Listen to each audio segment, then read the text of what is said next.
اور جب وہ ان مقامات سے داخل ہوئے جہاں جہاں سے داخل ہونے کے لیے ان کے والد نے ان سے کہا تھا، تو وہ تدبیر اللہ کے حکم کو ذرا بھی ٹال نہیں سکتی تھی۔ ہاں، وہ یعقوب کے دل کی خواہش تھی جو انہوں نے پوری کی تھی، اور بے شک وہ صاحب علم تھے، کیونکہ ہم نے ان کو علم سکھایا تھا، لیکن اکثر لوگ نہیں جانتے۔ اور جب وہ لوگ یوسف کے پاس پہنچے تو یوسف نے اپنے حقیقی بھائی کو اپنے پاس جگہ دی اور کہا کہ میں تمہارا بھائی ہوں، تو جو سلوک یہ ہمارے ساتھ کرتے رہے ہیں اس پر افسوس نہ کرنا۔ پھر جب ان کا اسباب تیار کر دیا تو اپنے بھائی کے تھیلے میں آپ خورا رکھ دیا۔ پھر جب وہ آبادی سے باہر نکل گئے تو ایک پکارنے والے نے آواز دی کہ قافلے والو، تم تو چور ہو۔ وہ ان کی طرف متوجہ ہو کر کہنے لگے کہ تمہاری کیا چیز کھوئی گئی ہے؟ وہ بولے کہ بادشاہ کا کٹورا کھویا گیا ہے، اور جو شخص اس کو لے کے آئے اس کے لیے ایک بار شتر انعام، اور میں اس کا ضامن ہوں۔ وہ کہنے لگے کہ اللہ کی قسم، تم کو معلوم ہے کہ ہم اس ملک میں اس لیے نہیں آئے کہ خرابی کریں، اور نہ ہم چوری کیا کرتے ہیں۔ وہ بولے کہ اگر تم جھوٹے نکلے یعنی چوری ثابت ہوئی تو اس کی سزا کیا؟ انہوں نے کہا کہ اس کی سزا یہ کہ جس کے تھیلے میں وہ دستیاب ہو وہی اس کا بدل قرار دیا جائے۔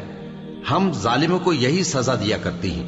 پھر یوسف نے اپنے بھائی کے تھیلے سے پہلے ان کے تھیلوں کو دیکھنا شروع کیا، پھر اپنے بھائی کے تھیلے میں سے اس کو نکال لیا۔ اس طرح ہم نے یوسف کے لیے تدبیر کی، ورنہ بادشاہ کے قانون کے مطابق وہ اپنے بھائی کو لے نہیں سکتے تھے، مگر یہ کہ اللہ چاہے۔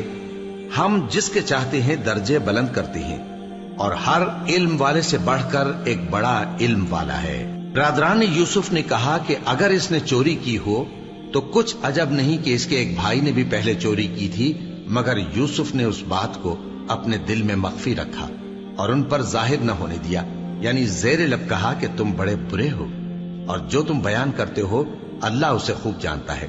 وہ کہنے لگے کہ اے عزیز، اس کے والد بہت بوڑھے ہیں اور اس سے بہت محبت رکھتے ہیں، تو اس کو چھوڑ دیجئے اور اس کی جگہ ہم میں سے کسی کو رکھ لیجئے، ہم دیکھتے ہیں کہ آپ احسان کرنے والے ہیں۔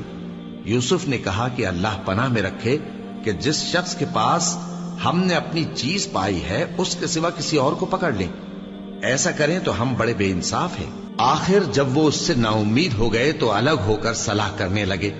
سب سے بڑے نے کہا، کیا تم نہیں جانتے کہ تمہارے والد نے تم سے اللہ کا عہد لیا ہے، اور اس سے پہلے بھی تم یوسف کے بارے میں قصور کر چکے ہو؟ تو جب تک والد صاحب مجھے اجازت نہ دیں میں تو اس جگہ سے ہلنے کا نہیں، یا اللہ میرے لیے کوئی فیصلہ کرے، اور وہ سب سے بہتر فیصلہ کرنے والا ہے۔ تم سب والد صاحب کے پاس واپس جاؤ اور کہو کہ ابا، آپ کے صاحبزادے نے وہاں جا کر چوری کی، اور ہم نے تو اپنی دانست کے مطابق آپ سے اس کے لے آنے کا عہد کیا تھا، مگر ہم غیب کی باتوں کے جاننے اور یاد رکھنے والے تو نہیں تھے۔